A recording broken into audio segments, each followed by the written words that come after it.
and whatever dining manners. So then that's how you made up your being so that my only so later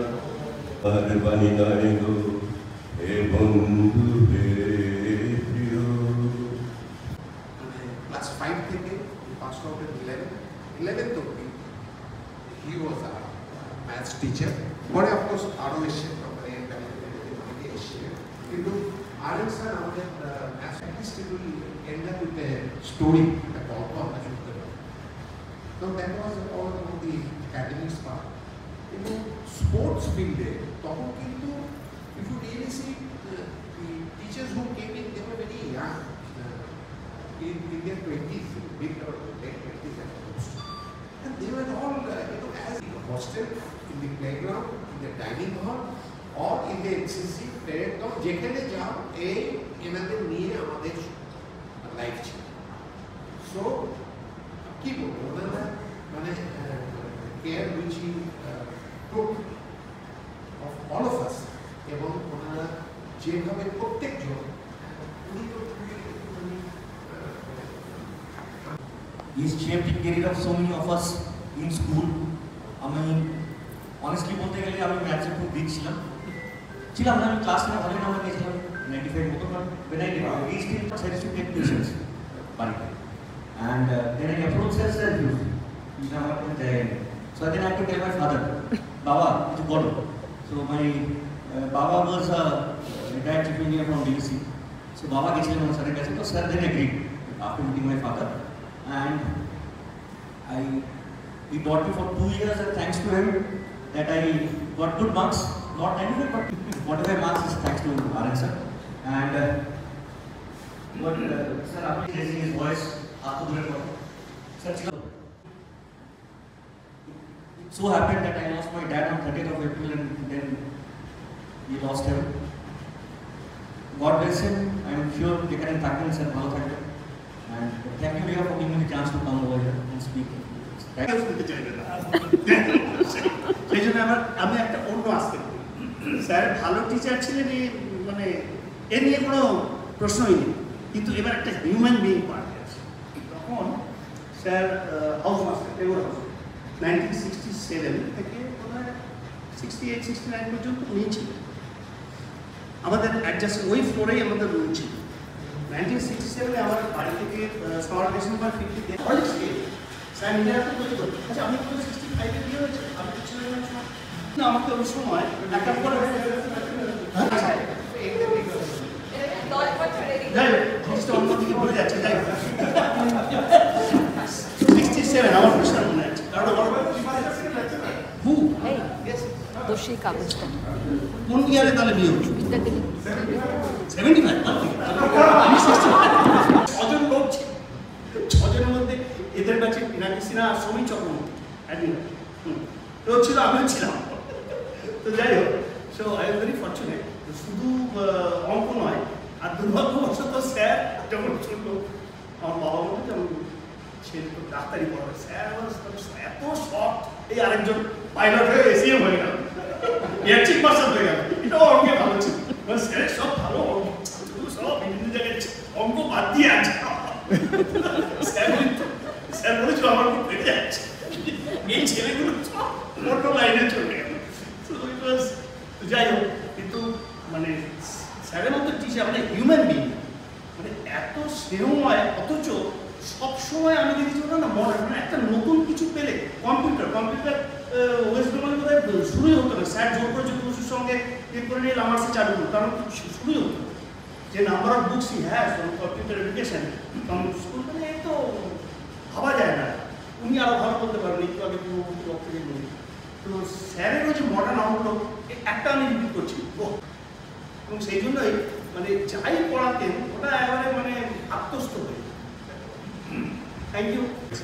আমার সাথে আমার classmate আছে সিদ্ধার্থ মন্ডল, তো নির্মল দা, শশাঙ্ক দা, প্রদীপ দা, এরা তো অনেক দিন থেকে স্যারকে দেখেছিলেন। আমরা we joined in 71, so it was very formative stage of ours. Only maybe for a few years. তো সবাই অঙ্ক নিয়ে অনেক কথা বললো, আমরা অঙ্ক তো উনি আমাদেরও দিয়েছিলেন। তবে অন্যদের মতন আমরা অতটা খারাপ স্টুডেন্টও ছিলাম না।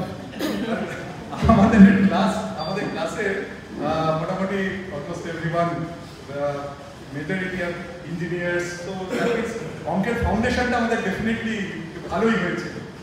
But that's beside the point. এখন মিস্টার আর এম মুখার্জি সম্বন্ধে আমাদের যেটা মনে আছে, আমাদের মধ্যে যে ছবিটা মিস্টার আর এম মুখার্জি হয়েছিল, that was he was a person essentially personified, যেটা সবাই বললেন যে ওই রকম ভদ্র, ওই রকম সুদর্শন চেহারা।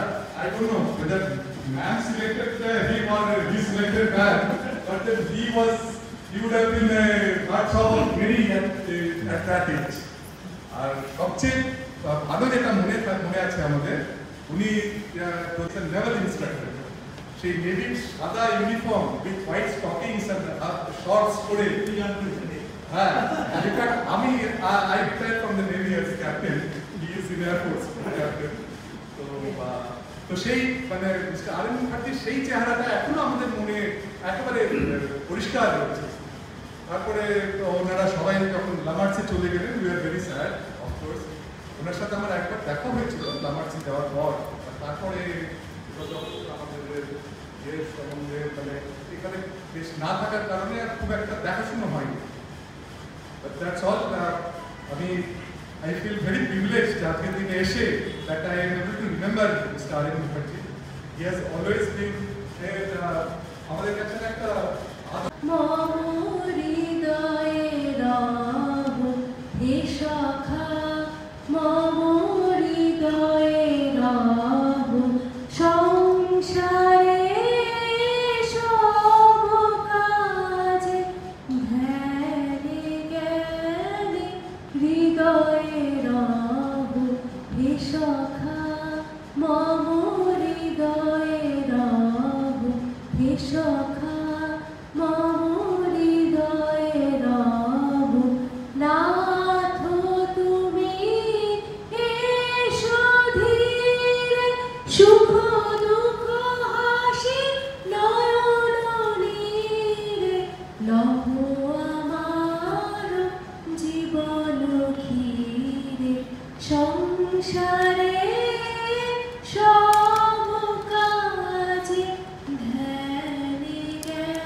ওনাকে শ্রদ্ধাপূর্ণ প্রণাম জানিয়ে না আত্মার শুভকামনা করছি।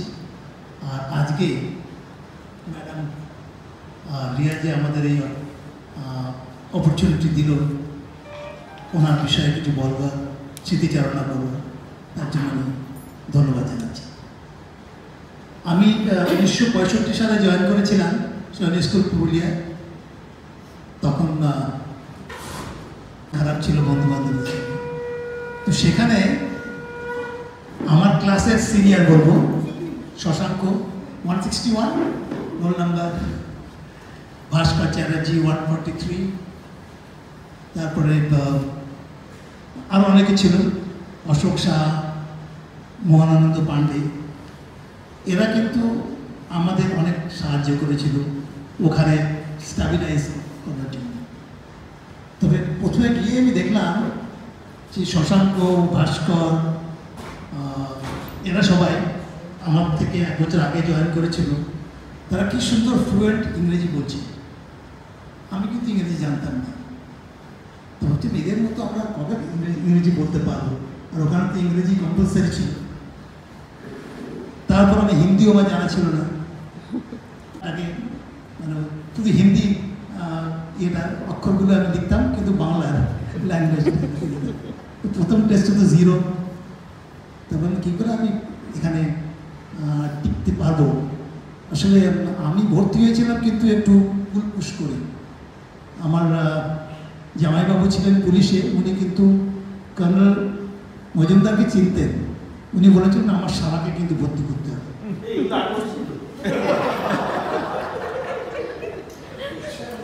স্যার এখন ওয়েমার শিট দেখতে হবে।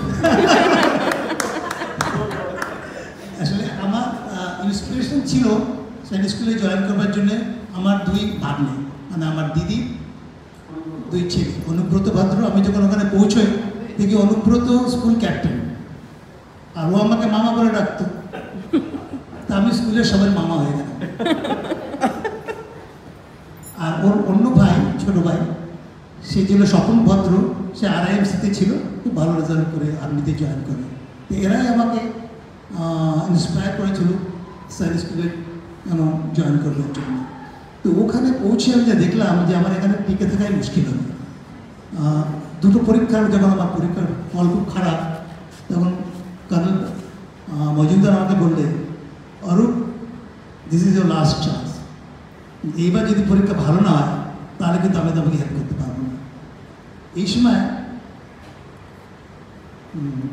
মিস্টার RN মুখার্জি স্যার, উনি বুঝতে পারছিলেন যে এই ছেলেটার কোনো প্রবলেম আছে, পড়াশোনা ঠিকমতো করতে পারছে না, রেজাল্ট ঠিক হচ্ছে না। তো উনি আমাকে অনেকভাবে মানে গাইড করেছিলেন। You are like a pillar supporting me. আর আস্তে আস্তে আমি দেখলাম যে স্ট্যাবিলাইজড। সো মনটা যদি ভালো থাকে, মনে একটু শান্তি থাকে, আর একটু প্রোগ্রেসটা যদি ঠিক হয়, নাথিং সাকসিডস লাইক সাকসেস। দুই একবার একটু ভালো হলে না, অটোমেটিক্যালি অনেক এনার্জি হয় কাজকর্ম করার জন্য। তার পিছনে কিন্তু ছিলেন মিস্টার RN মুখার্জি। তারপরে আমি অবশ্য পিছনের দিকে তাকিয়ে দেখিনি। আমি সত্যি, উনি বলে আমাকে পছন্দ করি যে আমি অঙ্কে একটু ভালো ছিলাম। ইংরেজিতে না হলে, হিন্দিতে না হলে, কিন্তু অঙ্কে আমি ঠিক ছিলাম। সেই জন্যে, আর সায়েন্সে বোধহয় ঠিকই ছিলাম। তবে এখন আমি ওনার সম্বন্ধে কিছু বলতে চাই যে, যেমন প্রদীপদা বললেন, উনি কিন্তু ভালো গল্প বলতেন। প্রত্যেক ক্লাসে আমরা সবসময় ওনার পেছনে লেগে থাকতাম, স্যার গল্প বলতে হবে। তোমরা ঠিক আছে, তোমরা তাড়াতাড়ি অঙ্কগুলো করে ফেলো, সবাই যদি করে ফেলতে পারো তাহলে লাস্ট 10 মিনিটস আমি তোমাদের গল্প বলবো। এইটা বিকেমে রুটিন। আর আমরা দেখলাম ওনার চরিত্রে, মানে ক্যারেক্টারের স্ট্রেংথগুলো। তখন ওনার খুব পছন্দ ছিল মিলিটারি হিস্ট্রি। তখন উনি বলছিলেন যে বিসমার্ক, ব্যাটল ক্রুজার্স, সেকেন্ড ওয়ার্ল্ড ওয়ারে যত রকম যুদ্ধ হয়েছিল, স্পেশালি নেভাল ব্যাটলস, ওনার কিন্তু খুব পছন্দ ছিল। সেই গল্পগুলো আমাদের এমনভাবে বলতেন না যে আমাদের মধ্যে আমরা আত্মস্থ করে নিতাম। তা মিলিটারি লিডার হিসেবে আমরা কিন্তু অনেক কাজে এসেছি ওই সব কাহানিগুলো উনি যে বলতেন। উনি, আমি জানি না তোমরা হয়তো জেনেছিলে পরে, যে উনি ওনাকে রোমেল বলে ডাকতেন। Rommel was a big general of the German army who had great success, exceptional, brilliant general, extraordinary military man in execution of battles, tank battles. তার নাম তো সব জায়গায় ছড়িয়ে পড়েছিল, মানে অ্যালাইড ফোর্সেসটা ওনার নামে তো থরোরি কম্প ছিল। সব যুদ্ধেই উনি কিন্তু দারুণভাবে জিতেছেন। ওনার স্ট্রেংথ ছিল যে he always spoke up, he didn't fear Hitler, so he was poisoned and killed, and he was given the choice. কিন্তু মিস্টার RN মুখার্জি স্যার ছিল, উনি আমাদের নিয়ে যেতেন নানা এক্সকারশনে। প্রত্যেক রবিবার কিন্তু আমরা যেতাম হাইক, বাইরে ঘোরবার জন্য।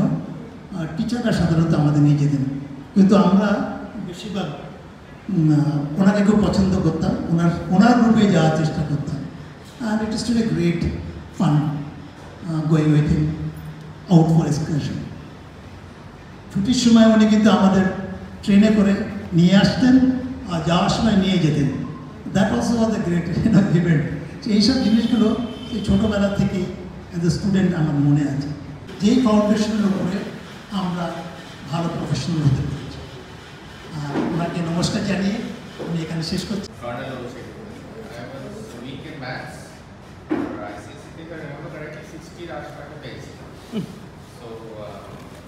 সবাই বললো যে RN স্যার বলে স্যার আছে, ক্যান ওয়ার্ক মেডিকেলস। পরে আমি ভর্তি হলাম আমার টিউশনে, তখন অলরেডি ফুল হয়ে গেছে।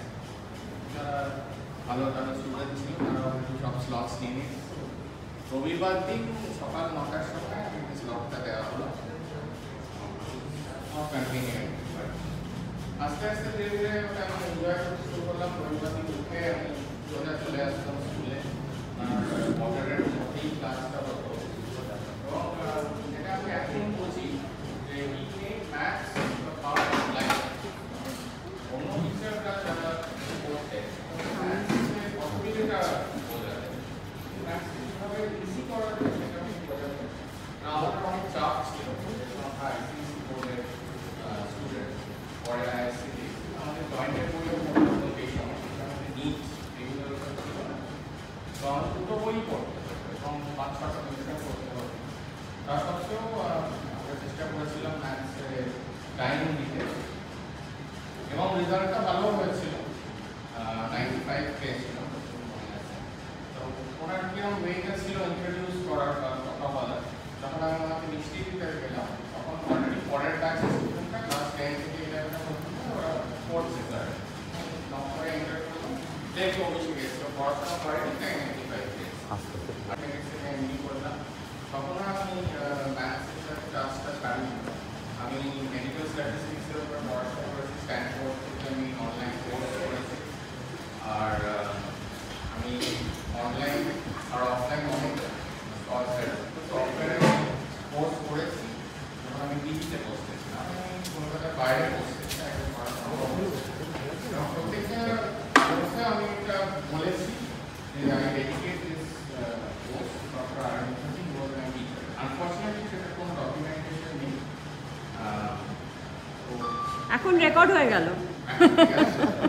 আমি স্যারকে ফোন করেও বলেছিলাম যে sir we are the first college art software বলে একটা software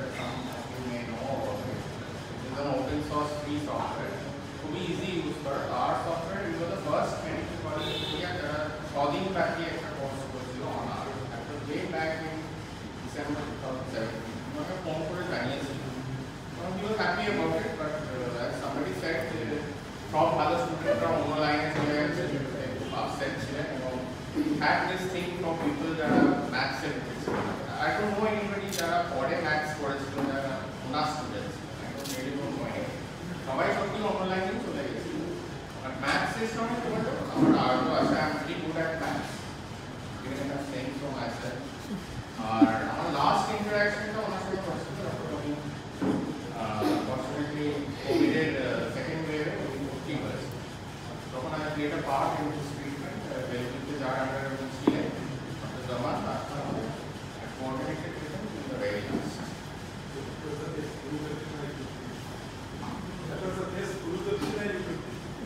Well, I tried my best, কিন্তু অ্যাকচুয়ালি ওনার এতগুলো কোমরবিডিটি ছিল যে we couldn't do anything. Second wave-টা was too bad actually. Comorbidity গুলো বেশি ছিল।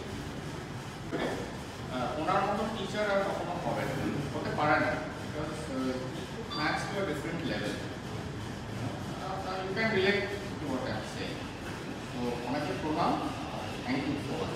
বলার আছে আর কি, আমাদের ছুটি ছাটা মানে পিসির বাড়ি যাবে, আর পিসমশাই আমাদের খাওয়াতে নিয়ে যাবে।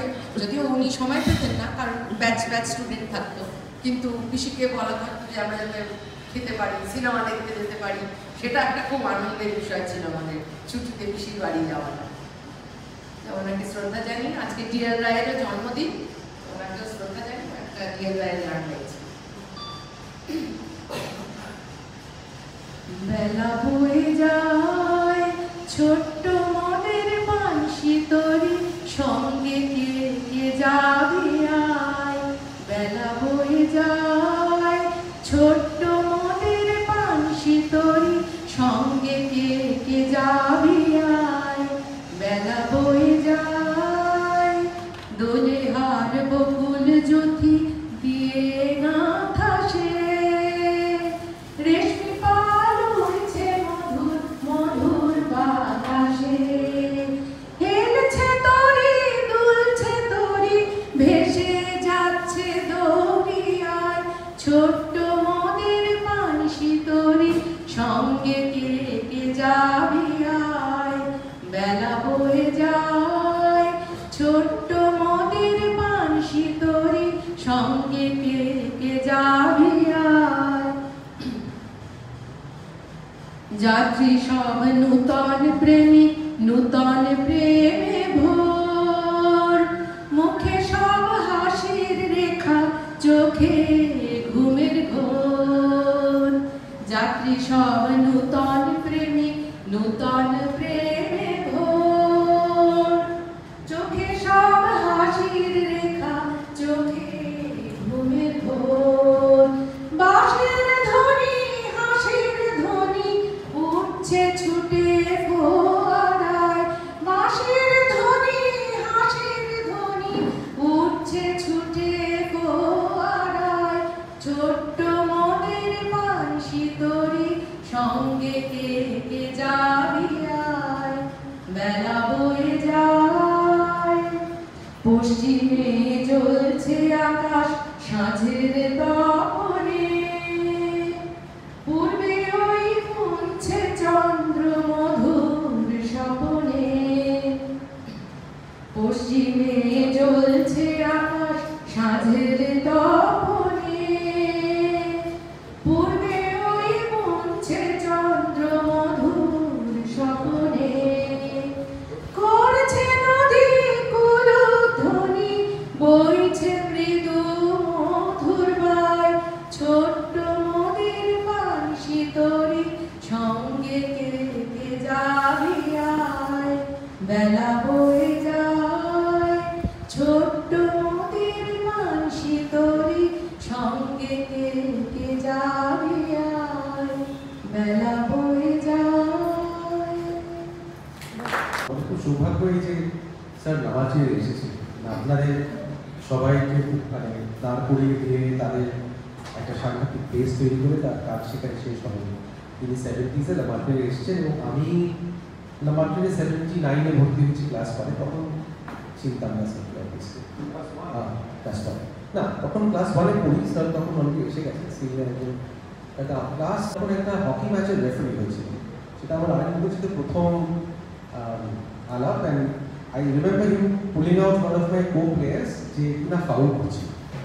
So I said discipline has to be in the sports field. And I think আমরা লামার্টনে যেটা করেছিলাম, অফকোর্স আমরা খুব সৌভাগ্য এই যে আমরা স্যারকে পেয়েছিলাম।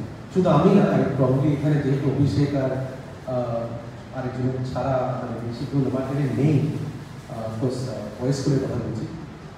He probably transformed about 4 decades of students যারা আজকে আমার বন্ধু তো নয়, আমার সিনিয়র আমার জুনিয়র অনেকেই আমেরিকাতে খুব ভালো লেখাপড়া করছে, পরিস্থিতি আছে। তাদের জীবনে যদি মানে তারা ঢুকতোই স্যারের একটা রেপো থাকবে বলে, মানে that was the basic intention যে কোনো মতে যদি পাসটা করে যায় ভালো করে, কিন্তু স্যার দিয়ে স্যারের রেকমেন্ডেশন হয় their life is set. Probably single handedly sir probably transform couple of generations and there so I think সেটার মতো পাওয়ারফুল জিনিস কিছু হয় না। আমার অবশ্য স্যারের সাথে 3-4টে লেভেলে আলাপ করেছি। প্রথম ক্লাস 9-এ যখন আমাকে পড়াশোনা মানে আমাদের ক্লাসে পড়াতে এলেন, তো তখন sir was influential in starting the computer lab of Kolkata in লামার্টনে boys school.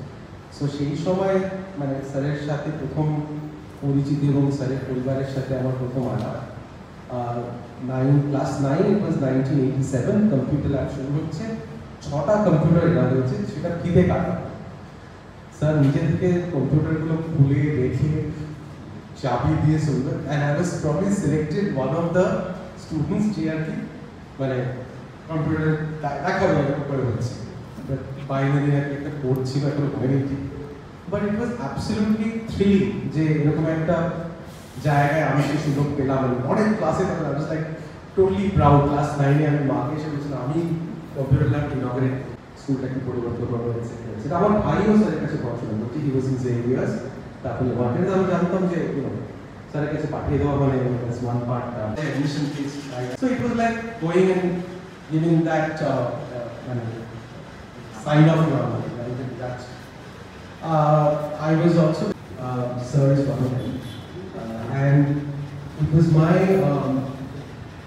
biggest privilege that during these last few years I was in touch with him on small and large issues, and I was মানে কোনোরকম দৈনন্দিন জীবনে যে আজ এই করে কালকে কীভাবে কাটাবো মানে সেটা কিন্তু অনিশ্চিতের মধ্যে থাকতে পারে। তো সেই সময় মানে আমার ছেলের যখন বয়স 7-8 বছর